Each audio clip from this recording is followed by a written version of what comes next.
नमस्कार मित्रों, हिंदी की दिलचस्प कहानियों के चैनल में आपका स्वागत है।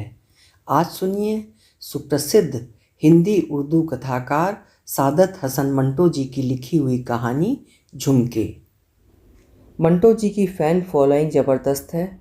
आज भी लोग उनकी जो प्रशंसक हैं उनको बहुत शौक़ से सुनते हैं। प्रस्तुत है उनकी कहानी झुमके।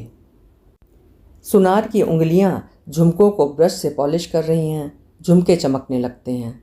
सितार के पास ही एक आदमी बैठा है। झुमकों की चमक देखकर उसकी आंखें तमतमा उठती हैं। बड़ी बेताबी से वो अपने हाथ उन झुमकों की तरफ बढ़ाता है और सुनार कहता है, बस अब रहने दो मुझे। सुनार अपने गाहक को अपनी टूटी हुई ऐनक में से देखता है और मुस्कुरा कर कहता है, 6 महीने से अलमारी में बने पड़े थे, आज आए हो तो कहते हो कि हाथों पर सरसों जमा दूं। गाहक, जिसका नाम चिरंजी है, कुछ शर्मिंदा होकर कहता है, क्या बताऊं लाला किरोड़ी मल, इतनी रकम जमा होने में आती ही नहीं थी। तुमसे अलग शर्मिंदा, जोरू से अलग शर्मिंदा। अजब आफत में जान फंसी हुई थी। जाने इस सोने में क्या कशिश है कि औरतें इस पर जान देती हैं। सुनार पॉलिश करने के बाद झुमके बड़ी सफाई से कागज़ में लपेटता है और चिरंजी के हाथों में रख देता है। चिरंजी कागज़ खोलकर झुमके निकालता है। जब वो झमर झमर करते हैं तो वो मुस्कुराता है। भाई क्या कारीगरी की है लाला किरोड़ी मल, देखेगी तो फड़क उठेगी। ये कहकर वो जल्दी जल्दी अपनी जेब में से कुछ नोट निकालता है और सुनार से ये कहकर खरे कर लो भाई, दुकान से बाहर निकलता है। दुकान के बाहर एक तांगा खड़ा है। घोड़ा हिनहिनाता है तो चिरंजी उसकी पीठ पर थपकी देता है, तुम्हें भी 2 झुमके बनवा दूंगा मेरी जान, फिक्र मत करो। ये कहकर वो खुश खुश घोड़े की बागें थामता है। चल मेरी जान, हवा से बातें करके दिखा दे। चिरंजी खुश खुश अपने तवीले पहुंचता है। धीमे धीमे सुरों में कोई गीत गुनगुनाता और यूं अपनी खुशी का इजहार करता वो घोड़े को थपकी देता है और कहता है, अभी छुट्टी नहीं मिलेगी मेरी जान, तेरी मालकिन ने झुमके पहनकर क्या बाग की सैर को नहीं जाएगी। चिरंजी जल्दी जल्दी घर का जीना तय करता है और ज़ोर से आवाज़ देता है, मुन्नी मुन्नी। एक छोटी सी लड़की भागती हुई अंदर से निकलती है और चिरंजी के साथ लिपट जाती है। चिरंजी झुमके निकाल कर उसकी कान की लोओं के साथ लगाता है और कहता है, माँ कहाँ है तेरी। लड़की जवाब देती है, वहाँ गई है। लड़की का इशारा सामने बिल्डिंग की तरफ था। चिरंजी उधर देखता है। खिड़की के शीशों में से एक मर्द और एक औरत का साया नज़र आता है। मर्द औरत के कानों में बुंदे पहना रहा है, लंबे लंबे बुंदे। ये मंजर देख चिरंजी के मुंह से दबी हुई चीख सी निकलती है। वो दोनों हाथों से अपनी नन्ही बच्ची को उठाकर सीने के साथ भींच लेता है और उसकी आंखों पर हाथ रख देता है, जैसे वो नहीं चाहता कि उसकी बच्ची इस खौफनाक साये को देखे। सीने के साथ इस तरह अपनी बच्ची को भींचे वो आहिस्ता आहिस्ता नीचे उतरता है। वो झुमके जो वो अपने साथ लाया था इसके हाथों से फर्श पर गिर पड़ते हैं। नीचे तवीले में आकर वो अपनी बच्ची को, जो कि सख्त परेशान हो रही है, तांगे में बिठाता है और खुद घोड़े की बागें थाम कर तांगे को बाहर निकालता है। चिरंजी बिल्कुल खामोश है, जैसे उसे सांप सूंघ गया है। उसकी नन्ही बच्ची सहमे हुए लहजे में बार बार पूछती है, माताजी के झुमके कहाँ हैं पिताजी। चिरंजी की बीवी अपने घर वापस आ गई है और एक आईना सामने रखे अपने झुमकों को पसंदीदा नज़रों से देख रही है और गा रही है। आईना देखते देखते वो अपनी बच्ची को आवाज़ देती है, मुन्नी इधर आ, तुझे एक चीज़ दिखाऊं। कोई जवाब नहीं मिलता। कहाँ चली गई तू, ये कहकर वो उठती है और इधर उधर उसे ढूंढती है। जब वो नहीं मिलती तो बाहर निकलती है। सीढ़ियों के इख्तितामी सिरे पर जो चबूतरा बना है उस पर खुले हुए कागज़ में 2 झुमके दिखाई देते हैं। चिरंजी की बीवी उनको उठाती है। एकदम उसे खौफनाक हकीकत का एहसास होता है। इन झुमकों को मुट्ठी में भींच कर वो चीखती है। उसे मालूम हो गया कि सब कुछ मालूम हो गया है। दीवानों की तरह दौड़ी दौड़ी अंदर जाती है। सब कमरों में पागलों की तरह चकराती है और मुन्नी को आवाज़ें देती है। जब उसके दिमाग का तूफ़ान कुछ कम होता है तो वो वहीं बैठ जाती है जहाँ पहले बैठी थी। उसके सामने आईना पड़ा है और उसमें वो गैर इरादी तौर पर अपनी शक्ल देखती है तो उससे मुतनफ़िर होकर आईना उठाती है और ज़मीन पर पटक देती है। आईना चकनाचूर हो जाता है और वो आहिस्ता आहिस्ता कदम उठाती हुई बाहर निकलती है। सामने वाली बिल्डिंग का एक कमरा, ये कमरा पुरतकल्लुफ़ तरीके से सजा हुआ है। एक लड़की और एक लड़का जिसकी उम्र में तकरीबन 2 बरस का फ़र्क है। लड़की 6 बरस की और लड़का 8 बरस का है। दोनों अपने बाप के पास बैठे हैं और उससे खेल रहे हैं। इतने में दरवाजे पर हौले हौले दस्तक होती है। पहली बार जब दस्तक होती है तो बच्चों का बाप नहीं सुनता। जब दूसरी बार फिर होती है तो वो चौंकता है, बच्चों की तरफ देखता है, फिर उनकी आया की तरफ और कहता है उनको बाहर ले जाओ, कोई मेरा मिलने वाला आया है। जल्दी जल्दी बच्चों को निकाल कर दरवाज़ा बंद करता है, दूसरे दरवाजे की तरफ बढ़ता है। जब दरवाज़ा खुलता है तो चिरंजी की बीवी अंदर दाखिल होती है। उसको देखकर बच्चों के बाप को सख्त हैरत होती है। वो उससे कहता है, तुम तो कह रही थी मुझे जल्दी घर जाना है, अब वापस कैसे आ गई?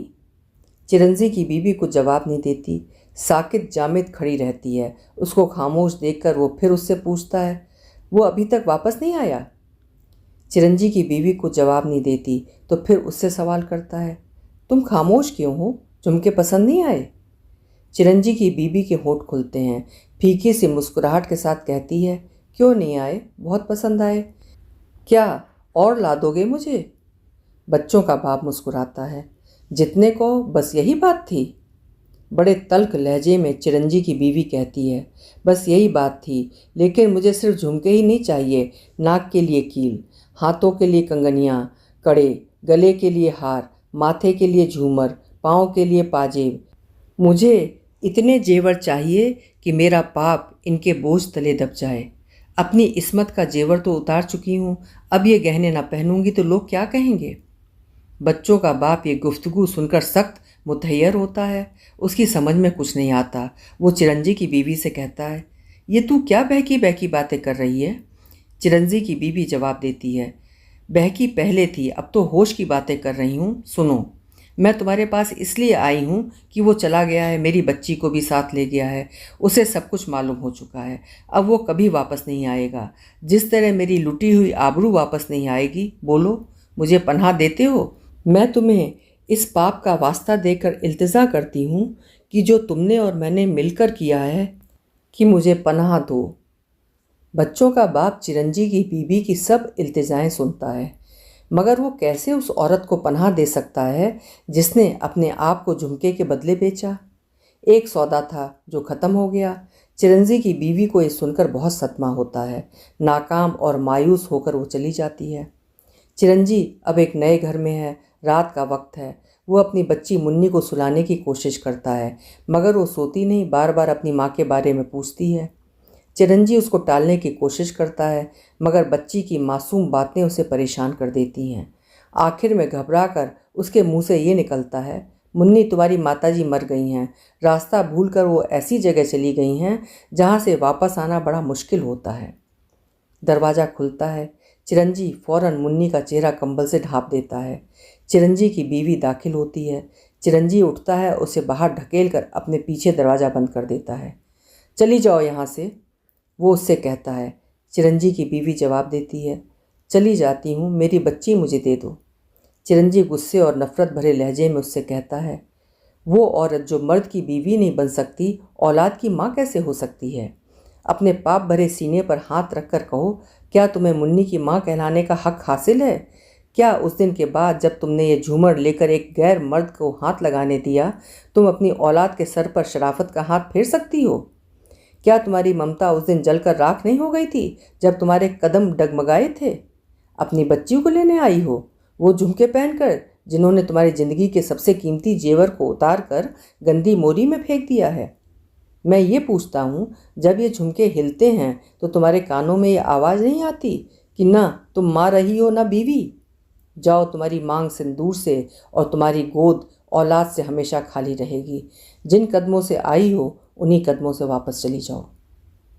चिरंजी अपनी बीवी की इल्तिजाओं को ठुकरा देता है तो वो चली जाती है, अफसुर्दा और खामोश। तांगे का पहिया घूम रहा है, ये बताने के लिए कि वक्त गुजर रहा है और कई साल बीत रहे हैं। तांगे का पहिया मुड़ता है और बड़े दरवाजे में दाखिल होता है। ये दरवाज़ा गवर्नमेंट कॉलेज का है, जिसमें कई लड़के और लड़कियां गुजर रही हैं। तांगा कॉलेज के कंपाउंड में ठहरता है। चिरंजी अब काफ़ी बुढ़ा हो चुका है, तकरीबन आधे बाल सफ़ेद हैं। उसकी नन्ही बच्ची अब जवान है। तांगे की पिछली नशिस्त पर से जब उठती है तो चिरंजी उसको बहुत नसीहतें करता है। बड़े साहब को हाथ जोड़कर नमस्ते कहना, जो सवाल पूछें इनका ठीक ठीक जवाब देना, वगैरह वगैरह। लड़की अपने बाप की इन बातों से परेशान हो जाती है और अच्छा अच्छा कहती वहाँ से चलती है। लेकिन फ़ौरन ही चिरंजी उसको रोकता है और जेब से बर्फ़ी निकाल कर उसको देता है और कहता है, पहला दिन है, मुंह मीठा कर लो। ज़बरदस्ती वो अपनी लड़की के हाथ में बर्फ़ी रख देता है। सामने कॉलेज के बरामदे में 2-3 लड़के खड़े हैं जो आने जाने वाले लड़कों और लड़कियों को घूर रहे हैं। जब कृष्णा कुमारी अर्थात चिरंजी की बेटी बरामदे की तरफ आती है तो एक लड़का जिसका नाम जगदीश है अपने साथी की पसलियों में कोहनी से ठोका देता है और कहता है, लो भाई, एक फर्स्ट क्लास चीज़ आई है, तबीयत साफ़ हो जाएगी तुम्हारी। ये कहकर जब वो कृष्णा कुमारी की तरफ इशारा करता है तो उसके दोस्त सब उधर मुतवज्जा होते हैं, मगर उन्हें बजाय एक देहाती लड़का नज़र आता है जो बड़ा इन्हिमाक से अपने फार्म का मुताला करता हुआ उनकी तरफ चला आ रहा है। सब लड़के उस देहाती को देखकर हंसते हैं और कहते हैं, भाई क्या चीज़ है, तबीयत वाकई साफ़ हो गई। कृष्णा कुमारी इस दौरान में एक तरफ हो गई थी। ये देहाती लड़का जिसका नाम कृष्ण कुमार है कॉलेज के उन पुराने शरीर तालिबे इल्मों की तरफ बढ़ता है। जगदीश से वो बड़े सादा लहजे में पूछता है, क्या आप बता सकते हैं कि मुझे कहाँ जाना है? जगदीश जरा पीछे हटकर उसे बड़े प्यार से देखता है और कहता है, चिड़ियाघर। कृष्ण कुमार इसी तरह सादा लोही से जवाब देता है, जी नहीं, चिड़ियाघर मैं कल जाऊंगा, मैं यहाँ दाखिल होने आया हूँ। सब लड़के बेचारे कृष्ण कुमार का मजाक उड़ाते हैं, उसे छेड़ते हैं। इतने में एक लड़की कृष्णा कुमारी को साथ लिए इन लड़कों के पास आती है और उनमें से एक लड़के को जिसका नाम सतीश है मुखातिब करके कहती है, सतीश, मेरा पीरियड खाली नहीं, तुम इन्हें बता दो कि कहाँ दाखिला हो रहा है। कृष्णा कुमारी का फॉर्म सतीश को देकर वो तेज़ कदमों से चली जाती है। सतीश फॉर्म देखता है और कहता है, आपका नाम कृष्णा कुमारी है? कृष्ण कुमार बोल उठता है, जी नहीं, मेरा नाम कृष्ण कुमार है। सब हंसते हैं। सतीश कृष्ण कुमार का फॉर्म भी ले लेता है और दोनों से कहता है, आइए कुमार और कुमारी साहिबा, मैं आपको रास्ता बता दूं। सब चलते हैं। उस कमरे के बाहर जहां दाखिला हो रहा है सतीश ठहर जाता है और एक फॉर्म कृष्ण कुमार को और दूसरा कृष्णा को देकर कहता है, अंदर चले जाएं। कृष्ण कुमारी और कृष्णा कुमार दोनों अंदर दाखिल होते हैं। कृष्ण कुमार एक मेज की तरफ बढ़ता है, कृष्ण कुमारी दूसरे मेज की तरफ। इधर कृष्णा कुमारी का इंटरव्यू शुरू होता है, उधर कृष्ण कुमार का। कृष्णा कुमारी का नाम पढ़कर प्रोफेसर कहता है, आप कबड्डी खेलते हैं, कुश्ती लड़ते हैं, गोला फेंकते हैं? इधर दूसरा प्रोफेसर कृष्ण कुमार से कहता है, आपको कशीदाकारी, करोशिए और सिलाई के काम का शौक़ है कृष्ण कुमार? और कृष्णा हैरान रह जाते हैं। कृष्ण कुमारी प्रोफेसर से कहती है, जी नहीं, मुझे तो कशीदाकारी, करोशिए और सिलाइयों का शौक़ है। उधर कृष्ण कुमार परेशान होकर प्रोफेसर से कहता है, जी नहीं, मुझे तो कबड्डी खेलने, गोला फेंकने और कुश्ती लड़ने का शौक़ है। दोनों के फार्म तब्दील हो गए थे। हॉल में कह कहे बुलंद होते हैं। हॉल की खिड़कियों के बाहर जगदीश और सतीश और उनकी पार्टी खड़ी ये सब तमाशा देखती रहती है। बाजार में तांगा खड़ा है, चिरंजी उसको साफ कर रहा है। इतने में एक पठान आता है और चिरंजी से उन 200 रुपयों का तकाजा शुरू कर देता है जो उसने कर्ज ले रखे हैं। पठान रोज़ रोज़ के वादों से तंग आया हुआ है, चुनांचे वो चिरंजी से बड़े दुर्शत लहजे में बातें करता है। चिरंजी पठान से माफ़ी मांगता है और कहता है कि वो बहुत जल्द ही कर्जा अदा कर देगा। पठान चिरंजी से कहता है कि वो तांगा घोड़ा बेचकर कर्ज अदा कर देगा। इससे चिरंजी को सदमा होता है। तांगा घोड़ा वो कभी बेचने के लिए तैयार नहीं, इसलिए कि वो उसे बहुत अजीज़ हैं। इतने में कृष्णा कुमारी की आवाज़ आती है, पिताजी, मेरी किताबें आप साथ ले गए हैं ना? चिरंजी अपनी लड़की को जवाब देता है, हाँ बेटी, ले आया हूँ अपने साथ। ये कहकर वो पठान की ठोड़ी को हाथ लगाता है और कहता है, खान, मेरी इज्जत तुम्हारे हाथ में है, मेरी लड़की के सामने अपने रुपयों का तकाजा न करना। खान का दिल कुछ पसीजता है। चुनांचे जब कृष्ण कुमारी आती है और तांगे में बैठती है तो चिरंजी से कुछ नहीं कहता। खान को सलाम करके चिरंजी तांगा चलाता है। देहाती लड़के कृष्ण कुमार का मजाक उड़ाया जा रहा है। जगदीश ने उसके पुराने डिज़ाइन के कोट के साथ फर्स्ट ईयर फूल की चिट लगा रखी है। जिधर से वो बेचारा गुजरता है लड़के उसकी तरफ देखकर हंसते हैं। कृष्ण कुमार जब सबको हंसते ही देखता है तो खुद भी हंसना शुरू कर देता है। इस दौरान में चिरंजी का तांगा और एक मोटर आती है। इसमें से सतीश और उसकी बहन आ निकलती है। ये वो लड़की है जिसने कृष्णा कुमारी का फॉर्म सतीश को दिया था। कृष्ण कुमारी जब सतीश की बहन निर्मला को देखती है तो उनको नमस्ते करती है। निर्मला नमस्ते का जवाब देती है और अपने भाई का तारुफ कराते हुए कहती है कि ये मेरे भाई सतीश हैं, मगर आपकी एक बार पहले मुलाकात हो चुकी है। सतीश कृष्णा कुमारी की तरफ देखकर मुस्कुराता है और कहता है, आप कबड्डी खेलती हैं, कुश्ती लड़ती हैं और गोला फेंकती हैं। कृष्णा कुमारी उस रोज़ का वाक़या याद करके शर्मा जाती है, मगर साथ ही हंस पड़ती है। तीनों कॉलेज की तरफ बढ़ते हैं। कुछ दूर जाते हैं तो एक शोर सुनाई देता है। जगदीश और उसके साथियों ने कृष्ण कुमार को कीचड़ भरे गड्ढे में धक्का देकर गिरा दिया था। कीचड़ में बेचारा लथपथ है, लड़के छेड़ रहे हैं। जगदीश आगे बढ़कर जब उसे उठाने लगता है तो उसका कोट फट जाता है। कृष्ण कुमार से बर्दाश्त नहीं हो सकता, क्योंकि ये कोट उसे बेहद अजीज़ है। ये उसके मरहूम बाप का था, जो उसकी माँ ने संभाल कर उसके लिए रखा हुआ था। जब उसका कोट फट जाता है तो वो दीवानों की तरह उठता है और जगदीश को पीटना शुरू कर देता है। कॉलेज में जगदीश की धाक बैठी हुई थी कि वो एक बहुत लड़ाका है और कोई उसके मुकाबले में ठहर नहीं सकता, मगर जब कृष्ण कुमार उसे बुरी तरह लताड़ता है तो सब लड़के हैरान रह जाते हैं। और जगदीश और कृष्ण कुमार दोनों कुश्ती लड़ते लड़ते सतीश, कृष्णा कुमारी और निर्मला के पास आ जाते हैं। तो ज़बरदस्त घूंसा मारकर जब कृष्ण कुमार जगदीश को गिराता है तो बेइख्तियार कृष्णा कुमारी के मुँह से निकलता है, ये क्या वहशियानापन है। कृष्ण कुमार ये आवाज़ सुनता है और अपना हाथ रोक लेता है। सतीश जगदीश को उठाकर एक तरफ ले जाता है। इतने में घंटी बजती है। सब लोग चले जाते हैं, सिर्फ कृष्ण कुमार और कृष्णा कुमारी अकेले रह जाते हैं।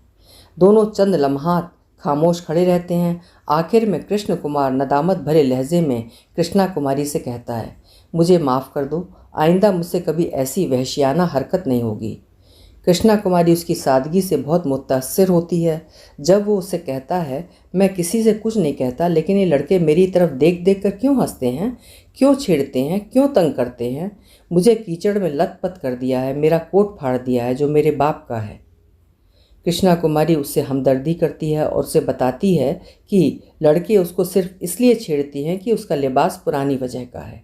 अगर वो उस तरह का लिबास पहनना शुरू कर दे जैसा कि दूसरे पहनते हैं तो उसे कोई नहीं सताएगा। कृष्णा कुमारी की बातें कृष्ण कुमार के जहन में बैठ जाती हैं। जगदीश और उसके साथी झाड़ियों के पीछे से इन दोनों को बातें करते देख लेते हैं।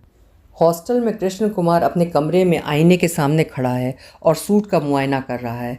इस दौरान में वो एक गाना गाता है बड़े जज्बात भरे अंदाज में। उसके गाने से मालूम होता है कि वो किसी के इश्क में गिरफ्तार हो गया है। साथ वाले कमरे में जगदीश दंड पेल रहा है और डसील फेर रहा है। जब उसे गाने की आवाज़ आती है तो वो बहुत हैरान होता है। दरवाज़ा खोलकर वो बाहर निकलता है और ये मालूम करता है कि साथ वाले कमरे में कोई गा रहा है। बाहर निकलता है और कमरे के दरवाजे पर दस्तक देता है। अंदर से आवाज़ आती है, आ जाओ। जगदीश दरवाज़ा खोलकर अंदर दाखिल होता है तो क्या देखता है कि कृष्ण कुमार नया सूट पहने खड़ा है। जब दोनों की आंखें चार होती हैं तो कृष्ण कुमार कहता है, आप लड़ने आए हो तो मेहरबानी करके यहाँ से चले जाइए, क्योंकि मैं अब किसी पर हाथ नहीं उठाऊंगा। जगदीश मुस्कुराता है और अपने तेल लगे बदन की तरफ देखता है। नहीं नहीं, मैं लड़ने नहीं आया, सुलह करने आया हूँ। ये कहकर वो अपने हाथ बढ़ाता है, जिसे कृष्ण कुमार कबूल कर लेता है। इसके बाद जगदीश उसके गाने की तारीफ़ करता है और कहता है, दोस्त, ऐसा मालूम होता है कि तुम्हारे दिल को लगी है। आवाज़ में बहुत दर्द ऐसे ही पैदा नहीं हुआ है, ज़रूर किसी की तिरछी नज़र ने तुम्हें घायल किया है। कृष्ण कुमार बहुत सादा लौ है, फ़ौरन ही अपने दिल का राज जगदीश को बता देता है। अब तुमने दोस्त कहा है तो तुमसे क्या पर्दा। उस लड़की कृष्णा कुमारी ने ऐसी प्यारी प्यारी बातें की हैं कि कुछ समझ में नहीं आता। मेरे दिल को क्या हो गया है। बड़ी शरीफ और बड़ी हमदर्द लड़की है। उसने मुझे बताया कि तुम लोग मुझे क्यों छेड़ते हो। अब देख लो, उसके कहने पर मैंने 3 सूट बनवा लिए हैं। जगदीश उसका हमराज बन जाता है और उससे कहता है, तुम्हें इश्क हो गया है, समझे। यानी तुम्हारा दिल जो है ना, वो उस लड़की पर आ गया है। अब तुम्हें ये चाहिए कि तुम उस लड़की पर अपने इश्क का इजहार कर दो। अगर तुमने अपनी मोहब्बत को अपने पहलू में दबाए रखा तो उसे जंग लग जाएगा, और देखो औरत को अपनी तरफ माइल करने का सबसे आसान तरीका ये है कि तुम उसे कोई तोहफा दो, अंगूठी, बुंदे, झुमके, कुछ भी। सादा लौह कृष्ण कुमार जगदीश की ये बातें अपने पल्ले में बांध लेता है। कॉलेज के बगीचे में कृष्णा कुमारी एक बेंच पर बैठी है। कृष्ण कुमार आहिस्ता आहिस्ता उसके पास जाता है। जिस तरह जगदीश ने कहा था उस तरह वो उस पर अपने इश्क का इजहार करता है। इसके बाद वो अपनी जेब से एक छोटी सी डिबिया निकालता है और कृष्णा कुमारी को सोने के झुमके तोहफे के तौर पे पेश करता है। कृष्णा कुमारी ये डिबिया गुस्से में आकर एक तरफ फेंक देती है। कृष्ण कुमार को सदमा पहुंचता है और हैरत भी होती है। चूँकि वो बेहद सादा लौह है, इसलिए वो सारी बातें कृष्णा को बता देता है कि मुझे जगदीश ने कहा था कि दिल में कोई बात नहीं रखनी चाहिए। मुझे कई रातों से नींद नहीं आई। मैं हर वक्त तुम्हारे मुतल्लिक सोचता रहता हूँ। तुमने क्यों मुझसे हमदर्दी का इजहार किया था? अगर मेरे दिल में तुम्हारे लिए मोहब्बत पैदा हुई है तो ये तुम्हारा कसूर है, मेरा नहीं। ये झुमके तुम्हें देने से मेरी मोहब्बत जाहिर नहीं होती। ये तो मुझसे जगदीश ने कहा था कि ऐसे मौक़ों पर तोहफ़ा ज़रूर देना चाहिए। मैं तो अपनी सारी ज़िंदगी तुम्हें तोहफे के तौर पर देने को तैयार हूँ। जब कृष्णा कुमारी को ये मालूम होता है कि जगदीश ने उसे बेवकूफ़ बनाने की कोशिश की थी और वो कृष्ण कुमार की साफ़गोई से मुतअस्सिर होती है, तो वो झुमकों की डिबिया उठा लेती है और अपने पास रख लेती है और उससे कहती है कि मुझे तुम्हारा ये तोहफ़ा कबूल है। कृष्ण कुमार बहुत खुश होता है। झुमके लेकर कृष्ण कुमारी कुछ और कहे सुने बगैर चली जाती है। कृष्ण कुमार चंद लम्हात खामोश खड़ा रहता है। इतने में जगदीश और सतीश दोनों झाड़ियों के पीछे से निकलते हैं और कृष्ण कुमार को मुबारकबाद देते हैं। कृष्ण कुमार बहुत झेपता है। इसके साथ ही वो जगदीश से कहता है, मगर यार, तुमने तो कहा था कि मैं ये बात किसी को नहीं बतलाऊंगा। सतीश की तरफ देखकर वो फिर कहता है, उनको भी पता लग गया है। जगदीश कृष्ण कुमार को तसल्ली देता है कि सतीश अपना आदमी है, वो किसी से कुछ नहीं कहेगा। चुनांचे सतीश भी कृष्ण कुमार को हर मुमकिन तसल्ली देता है कि वो उसके इश्क का राज किसी को नहीं बताएगा। तवीले में चिरंजी साज पॉलिश कर रहा है। तांगे की पीतल की चीज़ें पॉलिश कर रहा है। घोड़े को मालिश कर रहा है। जब मालिश करता है तो उससे प्यार और मोहब्बत की बातें करता है।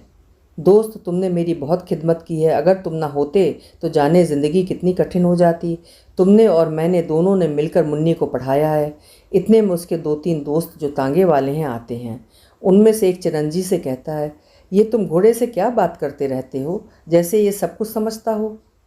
चिरंजी घोड़े की पीठ पर थपकी देता है और कहता है, इंसानों से हैवानों की दोस्ती अच्छी है मेरे भाई। उन्हें कोई बरगला तो नहीं सकता। गुलाम मोहम्मद, तेरी जान की कसम सच कहता हूँ, इस जानवर ने मेरी बड़ी खिदमत की है। तांगे में 18-18 घंटे जोते रखा है गरीब को। इतने में पठान आता है। चिरंजी उसको सलाम करता है और अपनी तहमत के डब से नोट निकालता है और कहता है, खान साहब, ये रहे आपके 100 रुपये, खरे कर लीजिए। बाकी रहे 100, उसका भी बंदोबस्त हो जाएगा। ये मेरा घोड़ा सलामत रहे बस।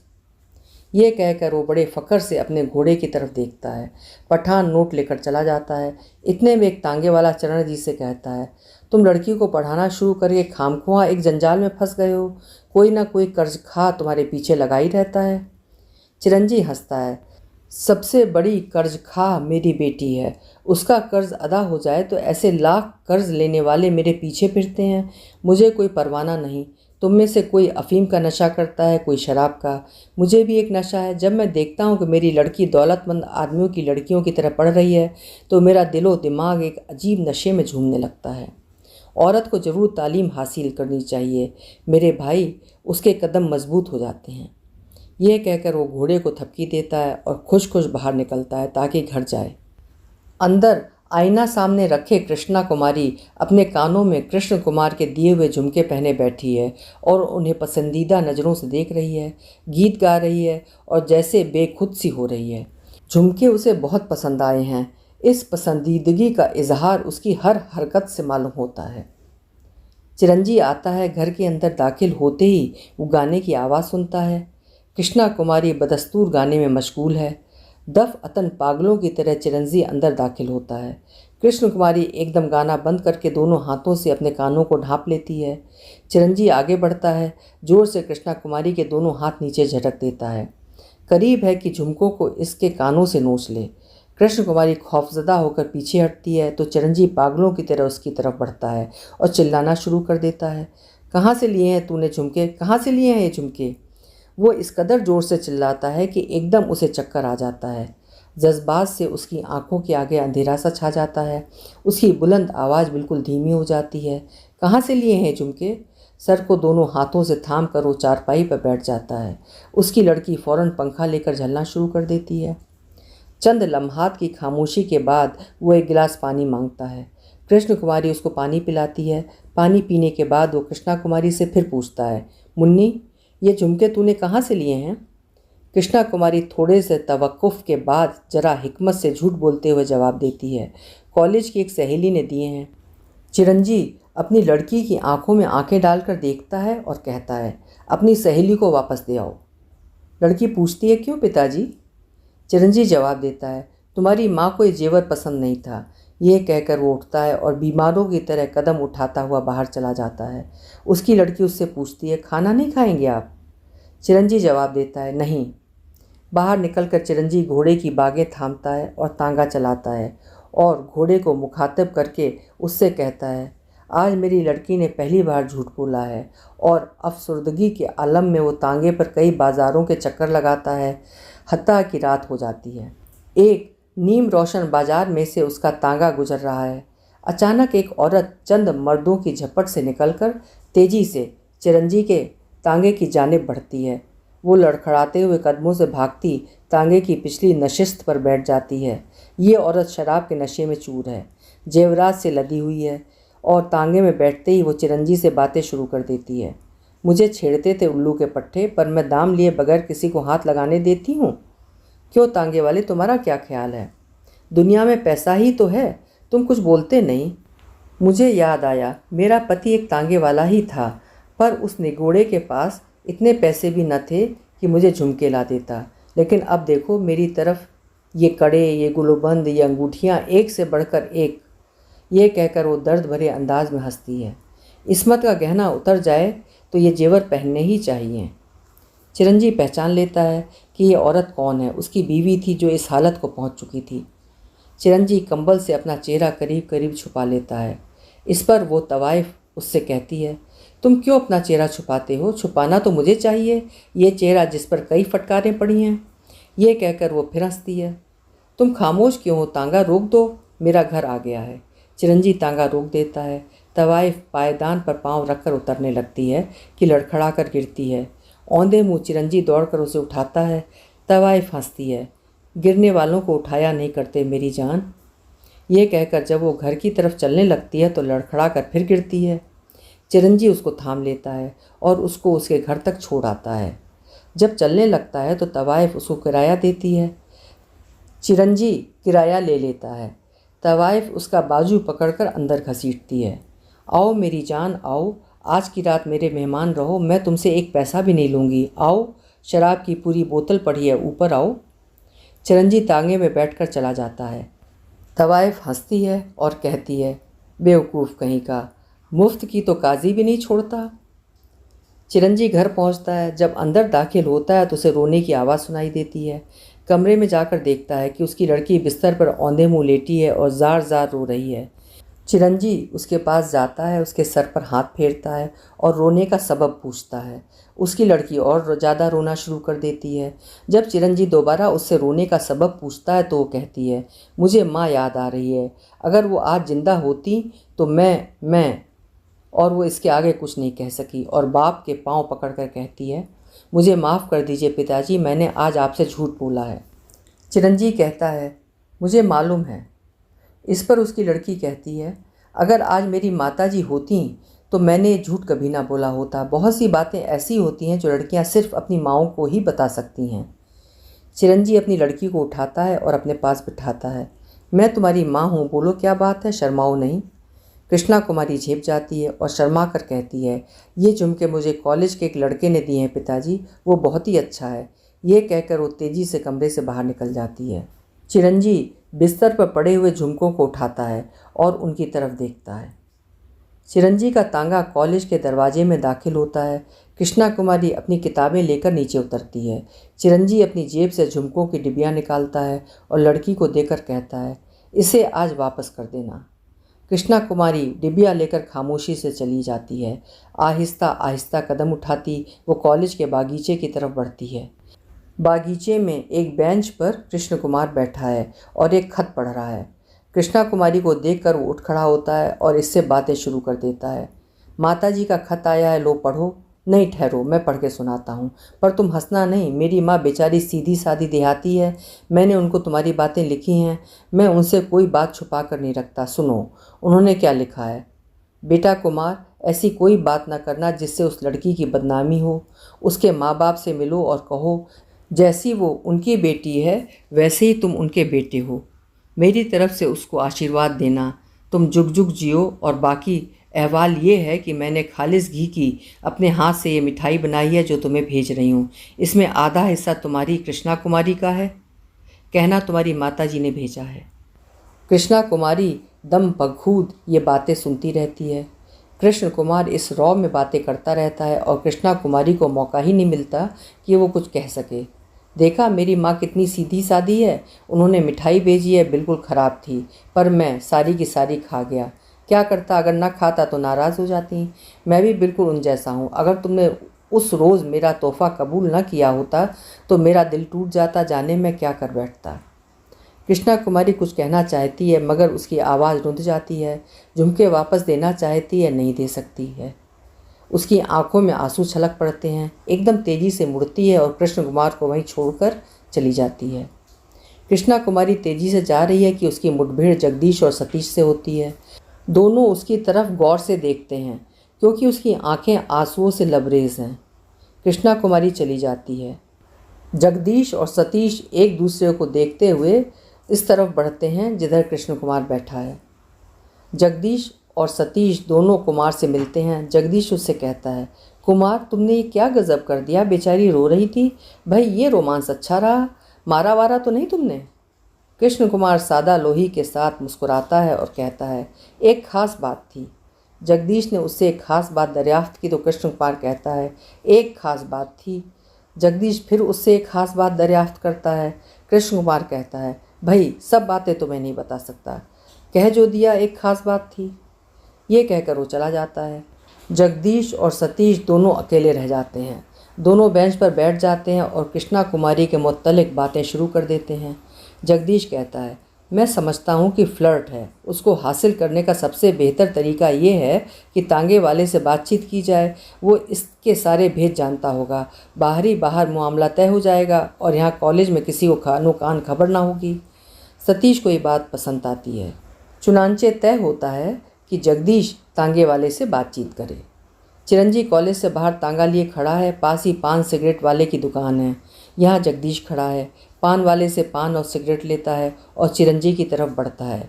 घोड़े को थपकी देता है, फिर उसकी तारीफ़ करता है। इस तरह वो चिरंजी से आहिस्ता आहिस्ता गुफ्तगू शुरू कर देता है। आखिर में वो बातों बातों में चिरंजी से कहता है, उस्ताद हर ऐश करते हो, हर रोज़ एक पटाखा सी लौंडिया तांगे में बिठाकर लाते हो और ले जाते हो। अच्छा मैंने कहा, कुछ हमारी दाल गल सकती है और उस्ताद तुम चाहो तो सब कुछ कर सकते हो। तुम्हारे दाएं हाथ का काम है। ऐसा ही एक तांगा घोड़ा बन जाएगा अगर हमारा काम हो जाए। चिरंजी हंसता रहता है। जगदीश को और शह मिलती है। अम्मा हम सब जानते हैं कि लौंडिया ऐसी नहीं कि हाथ आ सके। कॉलेज में उसका एक लड़के से सिलसिला जारी है। चिरंजी अब कुछ दिलचस्पी लेता है और जगदीश से चंद बातें दरियाफ्त करता है। जगदीश उसे बताता है कि उस लड़की कृष्ण कुमारी पर कॉलेज में एक लड़का जो बहुत बदमाश है डोरे डाल रहा है और उस लड़के से वो कानों के झुमके भी ले चुकी है। ये सब बातें बताने के बाद जगदीश चिरंजी से कहता है, देखो अगर उसको जेवरों का ही शौक़ है तो हम बढ़िया बढ़िया चीज़ दे सकते हैं। तुम ये बातें अपने तौर से उसके साथ करना, समझे। इस किस्म की चंद बातें होने के बाद तय होता है कि जगदीश शाम को कंपनी बाग के पास फला फला मुकाम पर चिरंजी का इंतज़ार करे। जब लड़की झट मान जाने वाली हो तो चिरंजी सारा मामला ठीक कर देगा। उसी रोज़ शाम को जगदीश मुकर्रर जगह पर पहुंच जाता है। खंबे के साथ खड़ा सिगरेट पी रहा है। इतने में ऐन वक्त पर चिरंजी का तांगा सड़क पर नमूदार होता है। चिरंजी खंबे के पास अपना तांगा रोकता है। जगदीश बहुत खुश होकर चिरंजी से कहता है, भाई बिल्कुल अंग्रेज़ हो, ठीक वक्त पर आए हो, ना 1 मिनट इधर ना 1 मिनट उधर। चिरंजी मुस्कुराता है और कहता है, अब आप वक्त ना ज़ाया कीजिए और बैठ जाइए तांगे में, मैं आपको सीधा रास्ता बता दूं। जगदीश खुश खुश तांगे में बैठ जाता है और चिरंजी को एक सिगरेट पेश करता है। तांगा चलता है। जगदीश चिरंजी के साथ लड़की की बातें करता है। तांगा मुख्तलिफ सड़कें तय करने के बाद एक वीरान सी जगह पर पहुंचता है। चिरंजी बागें खींचकर घोड़ा ठहराता है, बड़े इत्मीनान से अपना कंबल और पगड़ी उतारकर अगली नशिस्त पर रखता है और आस्तीने छुट्टी कर जगदीश से कहता है, आइए आपकी लड़की से मुलाकात करा दूं। जगदीश चिरंजी की तरफ शक की नज़रों से देखता है, मगर चिरंजी इसका बाजू पकड़ता है और खींचकर झाड़ियों के पीछे ले जाता है। चंद लम्हों के बाद जगदीश का हेड सड़क पर आ गिरता है। कॉलेज का हॉस्टल, जगदीश का कमरा। बाहर दरवाजे पर जगदीश का नाम पीतल के बोर्ड पर लिखा हुआ है। सतीश आता है और दरवाजे पर दस्तक देता है। दरवाज़ा खुलता है। सतीश अंदर दाखिल होता है। क्या देखता है कि जगदीश का सर मुंह सूजा हुआ है और कई पट्टियां उसके जिस्म पर बंधी हैं। सतीश उससे पूछता है, ये क्या हो गया तुम्हें? जगदीश उसे कुर्सी पर बैठाता है और सारा किस्सा सुनाता है। भाई ये तो बरसों की वर्जिश काम आ गई, वरना बंदे का तो कल काम तमाम हो गया होता। मैंने तांगे वाले से तमाम मामला तय कर लिया। चुनांचे वो मुझे कंपनी बाग में मिला। लड़की वहाँ मौजूद थी, उससे बातें भी हुई, लेकिन सतीश के हमराह वहाँ 3-4 और चाहने वाले आ गए। मुझे उसके साथ देखकर जल ही तो गए। इनमें से एक ने मुझ पर कोई रिमार्क कसा। लड़की मेरे साथ थी। मैंने दिल में कहा, जगदीश यहाँ खामोश नहीं रहना चाहिए। चुनांचे मैं उठा और एक ऐसा घूंसा उस साले की ठोड़ी के नीचे जमाया कि दिन को तारे ही नज़र आ गए होंगे बच्चा जी को। बस फिर क्या था, बाकायदा जंग शुरू हो गई। चारों मुझ पर पिल पड़े, मगर सतीश, मैंने भी वो हाथ दिखाए कि याद ही करते होंगे। एक एक को फर्श चटा दिया। कुछ चोटें मुझे भी आ गईं। साथ वाले कमरे में ये सब बातें कृष्ण कुमार सुनता है, क्योंकि दोनों कमरों के दरमियान लकड़ी का ही एक पर्दा है जो ऊपर से खाली है। सतीश जगदीश की सब बातें सुनकर कहता है, और भाई ऐसे मौक़ों पर कौन किसकी मदद करता है? तुम क्या बच्चों ऐसी बातें करते हो? इतने में जगदीश के कमरे का दरवाज़ा खुलता है और कृष्ण कुमार गुस्से में भरा हुआ दाखिल होता है। जगदीश से कहता है, तुमने जो कुछ कहा है वो झूठ है। तुम एक शरीफ लड़की पर बोहतान बांध रहे हो। जगदीश सुनता है और कहता है, मेरा कचूमर निकल गया और तुम कहते हो बोहतान बांध रहा हूँ? यकीन ना हो तो तांगे वाले से पूछ लो जो मुझे ले गया था। गुस्से में आकर चूंकि उसकी महबूबा की इज्जत पर हमला किया गया है, कृष्ण कुमार जोर से एक चांटा जगदीश के मुंह पर मारता है और कहता है, बकवास मत करो। लेकिन फ़ौरन ही उसे अपनी गलती का एहसास होता है। मुझे माफ़ कर दो जगदीश, ये चांटा तुम्हारे मुंह पर नहीं, उस तांगे वाले के मुंह पर मारना चाहिए था जो उसकी ज़िंदगी तबाह कर रहा है। ये कहकर चला जाता है। कृष्ण कुमार अपने कमरे में आता है और मेज़ पर बैठता है। कागज़ लेकर खत लिखना शुरू कर देता है, मगर चंद सतरें लिखकर कागज़ फाड़ देता है। कुर्सी पर से उठ खड़ा होता है। कमरे में इज़्तिराब के साथ इधर उधर ज़ोर से टहलता है। सामने खूंटी पर अपना सूट देखता है, उसे उतार कर अपने पैरों में रौंद देता है। कुछ समझ में नहीं आता तो पलंग पर औंधे मुँह लेट जाता है। फिर उठकर खड़ा होता है और खिड़की के पास जाकर दर्द भरी धुन में कोई गीत गाता है। चिरंजी खाना खा रहा है। पास ही उसकी लड़की बैठी है। चिरंजी मुंह में निवाला डालने ही वाला था कि उसे कोई बात याद आती है। चुनांचे वो अपनी लड़की से पूछता है, मुन्नी तुमने झुमके वापस किए? कृष्णा कुमारी झूठ नहीं बोलती। पिताजी, उसको वापस देने गई पर दे ना सकी। चिरंजी निवाला वहीं थाल में रख देता है और पूछता है, क्यों? कृष्णा कुमारी की आंखों में आंसू आ जाते हैं। वो सिर्फ इतना कह सकती है, मुझे मालूम नहीं। चिरंजी उठ खड़ा होता है और खाना खाए बगैर बाहर चला जाता है। एक आदमी ऐनक लगाए डेस्क के साथ बैठा है। चिरंजी से कहता है, यहाँ अंगूठा लगाओ। चिरंजी अपना अंगूठा आगे बढ़ा देता है। उस पर वो आदमी स्याही लगाता है और पकड़ कर कागज़ पर जमा देता है। अंगूठा लगाने के बाद वो डेस्क से नोट निकालता है और चिरंजी के हवाले कर देता है। चिरंजी नोट लेकर बाहर निकलता है। बाहर एक शेड के नीचे उसका एक तांगा घोड़ा खड़ा है। चिरंजी अपने अंगूठे की स्याही देखता है, उसकी जानिब बढ़ता है। एक हाथ में उसने नोट पकड़े हुए हैं। आहिस्ता आहिस्ता घोड़े के पास जाता है और उसकी पीठ पर हाथ फेरकर गुलोगीर आवाज़ में कहता है, बेच आया हूँ तुझे दोस्त, ये देख अपनी कीमत। ये कहकर वो घोड़े के मुंह के आगे अपना वो हाथ फैला देता है जिसमें नोट है। उसकी आंखों में आंसू है। लोग अपना ईमान बेचते हैं, मैं तुझे बेच आया हूँ, जो कि मेरा सच्चा दोस्त था। आवाज़ चिरंजी के गले में रुंध जाती है। तू बोल नहीं सकता। अगर तेरी जुबान होती तो मैं तेरे मुंह से सुने बगैर कभी ना जाता कि चिरंजी तू झूठा है, मतलबी है, दगाबाज है। जिस तरह वक्त पड़ने पर लोग गले का कंठा, उंगली की अंगूठी बेच देते हैं, इस तरह तूने मुझे बेच दिया। लानत है तुझ पर ये, कहकर वो अपना अंगूठा देखता है और घोड़े से कहता है, ये स्याही देखी तुमने, इस सौदे की मालिक है। मगर मैं तेरे साथ क्यों बातें करूं? तू अब मेरा नहीं, मुझे तुझ पर कोई हक नहीं रहा। आखिरी बार चिरंजी मुंह परे करके घोड़े की पीठ पर थपकी देता है। रात का वक्त है। चिरंजी कंबल ओढ़े पैदल चला आ रहा है। रास्ते में एक तांगे वाला तांगा ठहरा कर उससे पूछता है, आज तांगा घोड़ा नहीं जोता चिरंजी? चिरंजी जवाब देता है, आज नहीं जोता, मेरी तबीयत अच्छी नहीं थी। ये कहकर वो चलना शुरू कर देता है।